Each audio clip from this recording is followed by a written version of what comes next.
China launched an aerial and underwater challenge meant to corner America's patrol fleet, intimidate its crews, and send a message to the world that the South China Sea belonged to Beijing. But instead, it opened the door to one of the most dangerous intelligence failures in modern history. March 15, 2024, 3:15 p.m. Over the South China Sea, US P-8, a Poseidon patrol aircraft locked onto its target, a Type 052D destroyer escorted by a UN-class submarine, struggling to recharge after nearly 48 hours underwater. From the reefs, Beijing unleashed its response. A J-11B fighter jet screamed in at Mach 2, radar stations locked on, and the submarine began armed heavyweight Yu-6 torpedoes, each with the punch to split a warship clean in half. On paper, the trap looked perfect.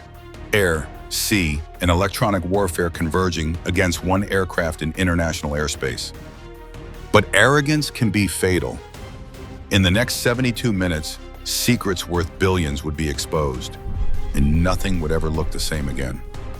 So let me ask you, what time is it right now as you're watching this? At 3:15 p.m. over the South China Sea, a US Navy P-8 Poseidon patrol aircraft was quietly shadowing a Chinese Type 052D destroyer below. Think of the Poseidon as a flying submarine hunter on steroids, with sensors strapped to every inch of its fuselage. Then Beijing panicked. From an airstrip carved into a man-made reef, they scrambled a J-11B fighter jet, their pride and joy, copied straight from the old Russian Su-27. The Chinese pilot dove in hard, slicing across the Poseidon's nose at just 149 feet. He wanted to scare the Americans. He flicked his fire control radar like a schoolyard bully flashing brass knuckles. But here's the problem. The Poseidon wasn't trespassing. They were more than 70 nautical miles from the nearest Chinese coastline, squarely in international airspace. To the Americans, this wasn't intimidation, it was comedy. A heavyweight bomber-sized aircraft being challenged by what looked like a recycled Cold War relic. It's the aviation version of a Toyota Corolla revving at a NASCAR pit crew. So let me ask you, what would you do in that cockpit? Panic because someone busted you at 149 feet? Or smile, knowing the world's most advanced Navy has your back? At 3:27 p.m. over the South China Sea, the Chinese J-11B fighter thought it was putting on a show. Hard banking turns, radar locks, and radio threats. But inside the US P-8 Poseidon, the crew wasn't intimidated. They were smiling, because every second the J-11B tried to flex, it was bleeding secrets. Mounted across the Poseidon's fuselage, the ALQ-2188 electronic support suite was sucking up everything. The Type 1473H radar frequencies down to the last decimal, the encrypted comms pattern that hadn't been updated since 2010, even the distinct harmonics of its WS-10 engines, vibrating at nearly 3,000 cycles per minute. To the Americans, this wasn't a threat, it was a free masterclass in Chinese engineering shortcuts. Imagine bragging about your new smartphone, only to realize someone just cloned the entire operating system in real time. That's what the J-11B pilot was handing over. The playbook for how to jam, spoof, and eventually kill his own aircraft. So let me ask you, if you were flying that Poseidon, would you feel fear? Or would you lean back knowing your opponent just turned himself into a live demo unit? And if you were that Chinese pilot, would you even realize the damage you just caused? At 3:42 p.m. over the South China Sea, the tables flipped. A US EA-18G Growler lit up its ALQ-99 jam buzz, and in seconds the Chinese J-11B's Type 1473H radar collapsed into chaos. The Poseidon it had locked onto suddenly multiplied into 12 ghost targets. One flew backward, another teleported, one even appeared inside the pilot's own cockpit. The Chinese pilot cranked his power to maximum, jumped across frequencies, even pulled the desperate turn it off and on again move. Nothing worked. The Growler was frequency hopping across 50 bands per second, faster than the J-11B's 2010-era system could even register. This wasn't combat, it was humiliation. Imagine bringing a flip phone to hack into an iPhone 15. That's the gap on display. So let me ask you, if you were that pilot, staring at a radar full of hallucinations, would you still press on, or would you realize the fight was already lost? At 3:58 p.m. over the South China Sea, the Chinese J-11B fighter jet had run out of tricks. His radar was hallucinating ghosts, his comms were compromised, and the Americans were still flying calm and steady, so the pilot did what many pilots do when they feel cornered. He turned to aggressive maneuvers. The J-11B suddenly pitched up, then snapped left, banking so hard the wingtips nearly kissed the water. He shoved the throttle forward, yanking his machine into sharp climbs and gut-wrenching dives. To him, this was intimidation. To the Americans watching from the P-8A Poseidon, it looked more like a teenager redlining his car in the Walmart parking lot. Loud, flashy, but mechanically self-destructive. Every second of those maneuvers came at a price. The J-11B's WS-10 engines screamed at 105% thrust, producing infrared plumes so bright they could be seen from 40 miles away on the Poseidon's FL-R pod. The airframe groaned under 8G turns, pushing the jet toward its structural limits. Hydraulic pressure dropped, transmission temperatures crept into the red zone, and the control surfaces began to feel mushy, like a steering wheel coated in oil. And here's the kicker. While the pilot thought he was showing dominance, the Poseidon was quietly recording every data point. Its advanced sensors logged the J-11B's maximum sustained turn rate, just 20 degrees per second. Its climb performance, 230 meters per second on paper, but only 180 meters per second in real combat strain. Even the harmonics of the rotor blades, unique vibrations that act like a fingerprint, were being cataloged. This wasn't just surveillance, it was a blueprint for destruction. Each number fed into US tactical computers, updating missile guidance systems.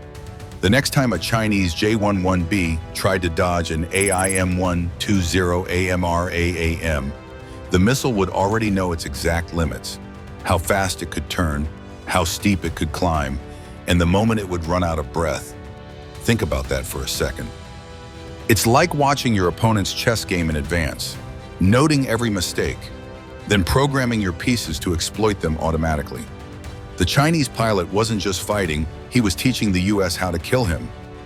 Meanwhile, the P-8A Poseidon's MX-20 electro-optical camera captured thermal signatures in exquisite detail.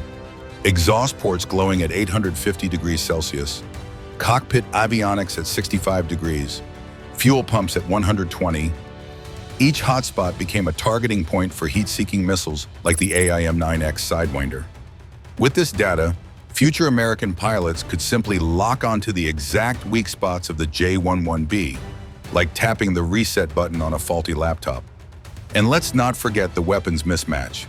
The J-11B's PL-8 infrared missiles have an effective range of 20 kilometers, dangerous against unprepared targets. Sure, Sidram, but when your sensors are jammed and your thermal bloom is off the charts, that missile is basically firing blind. On the other hand, the Poseidon wasn't even armed with air-to-air missiles, yet it had the entire US Pacific Fleet backing it. A single radio call, and F/A-18 Super Hornets with AIM-120 AMRAAMS would arrive in minutes, sealing the J-11B's fate. The irony? The harder the Chinese pilot tried to force a reaction, the deeper the hole he dug. His high-G maneuvers drained speed until his aircraft was lumbering along at Mach 0.6, practically begging to be intercepted. In contrast, the Poseidon's crew sat steady, sipping coffee, logging terabytes of golden intelligence. It was like watching a boxer swing wildly in the 10th round, punching himself into exhaustion, while the opponent just studied his footwork for future knockouts. By the 40-minute mark of this dance, the J-11B was broadcasting its weaknesses so loudly that even Allied destroyers in the strike group were picking up the telemetry. Engineers aboard the carrier were already marking down how to update missile software. Imagine that. One frustrated pilot, in less than an hour, compromising an entire fleet of aircraft back home. At 4:21 p.m., the Poseidon's crew marked the final insult. The J-11B's engine exhaust patterns showed a sudden spike, indicating a system running at 110% of safe operating limits. In plain English, the fighter was burning itself alive just to keep up the act. And the Americans, they didn't fire a single shot. They didn't need to. They had harvested every secret that mattered. The battle wasn't won with missiles or guns, but with patience, sensors, and the cold inevitability of data. So let me ask you, if you were in that Chinese cockpit, watching your machine overheat, your radar blind, and your opponent unmoved, what would you feel? Pride for trying to protect your territory? Or dread, knowing you just handed your enemy the keys to defeating not just you, but every pilot flying the same aircraft? And if you were on the Poseidon, calmly recording the meltdown, would you even consider this a fight? Or just a live demonstration of why America dominates the skies? At 4:33 p.m. over the South China Sea, the Chinese operation had officially backfired. While the J-11B fighter above was busy exhausting itself in a losing contest of electronic warfare. Below the waves, a Type 0390, a Yuan-class submarine, was fighting its own hopeless battle. The US P-8 Poseidon had already deployed a string of AN/SSQ-53 sonobuoys, each one tuned to pick up even the faintest propeller cavitation. The Yuan-class tried to slink away, diving deeper, twisting hard to port, but every evasive maneuver just made things worse. At 400 feet, the hull popped like knuckles under stress. At 600 feet, the propeller blades screamed, creating cavitation bubbles so loud they were detected not just by the Poseidon, but by destroyers across the entire carrier strike group. In submarine warfare, noise equals death. A diesel-electric boat that can normally hide like a whisper in the dark had just turned into a marching band underwater. If this had been real combat, the Type 0390, it wouldn't have survived 5 minutes once those sounds hit American fire control computers. And yet, the embarrassment didn't stop there. The Poseidon's sensors were recording everything. The sub's acoustic signature, the unique rhythm of its pumps, even the overheating pattern of its battery cells after 48 hours submerged. That's like giving your enemy the cheat code to identify you from 50 miles away, before you even know you're being hunted. Meanwhile, the J-11B pilot was still thrashing above, his fighter overheating, his radar blind, his comms intercepted. What he didn't know was that every radio call he made back to ground control was also being captured. The Americans were quietly mapping the frequency hopping algorithm of the Chinese network. Primitive, predictable, and hopelessly outdated. In one afternoon, the US had compromised not just a single aircraft, but potentially an entire theater of Chinese communications. 72 minutes. That's how long this standoff lasted. And in those 72 minutes, the US Navy harvested a treasure trove: radar frequencies from the J-11B's Type 1473H, infrared bloom patterns from its WS-10 engines, hydrodynamic cavitation signatures from the Type 039, a submarine, outdated comms protocols last updated around 2010. Each of these details would be fed into American tactical libraries, ensuring that the next time a Chinese fighter or submarine tried to challenge, the US would already know exactly where to jam, where to aim, and how to kill. Think about that. China launched this mission to scare off one patrol plane. Instead, they handed their enemy a decade's worth of intelligence in just over an hour.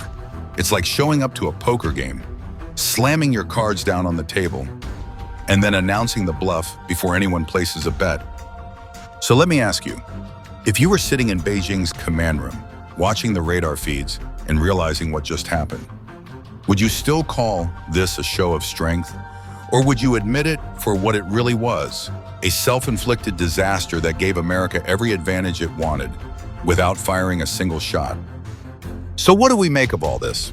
For 72 minutes over the South China Sea, one Chinese fighter and one Chinese submarine turned what should have been a simple intimidation stunt into a global masterclass on why information is more powerful than intimidation. The J-11B thought speed and aggression would mask its weaknesses. Instead, its high G-turns and overheated engines painted a giant target on its back, the Type 039. A submarine thought silence would protect it.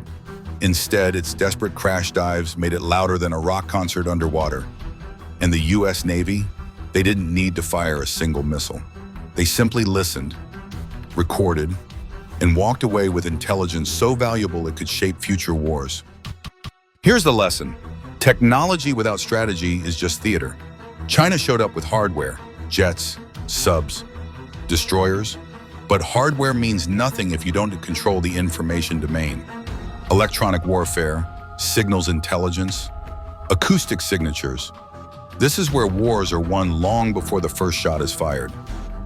And on a human level, there's something deeper here. Sometimes the louder you shout, the more you reveal your insecurities. Sometimes the harder you try to prove dominance, the more you show your vulnerabilities. The J-11B pilot believed he was playing the predator. In reality, he was volunteering to be a test subject, providing America with the exact data needed to defeat him next time. For me, watching this unfold reminds me of a basic truth. Arrogance is expensive, and overconfidence is fatal, whether it's in geopolitics, business, or personal life. When you act out of pride instead of wisdom, you usually give your opponents everything they need to beat you.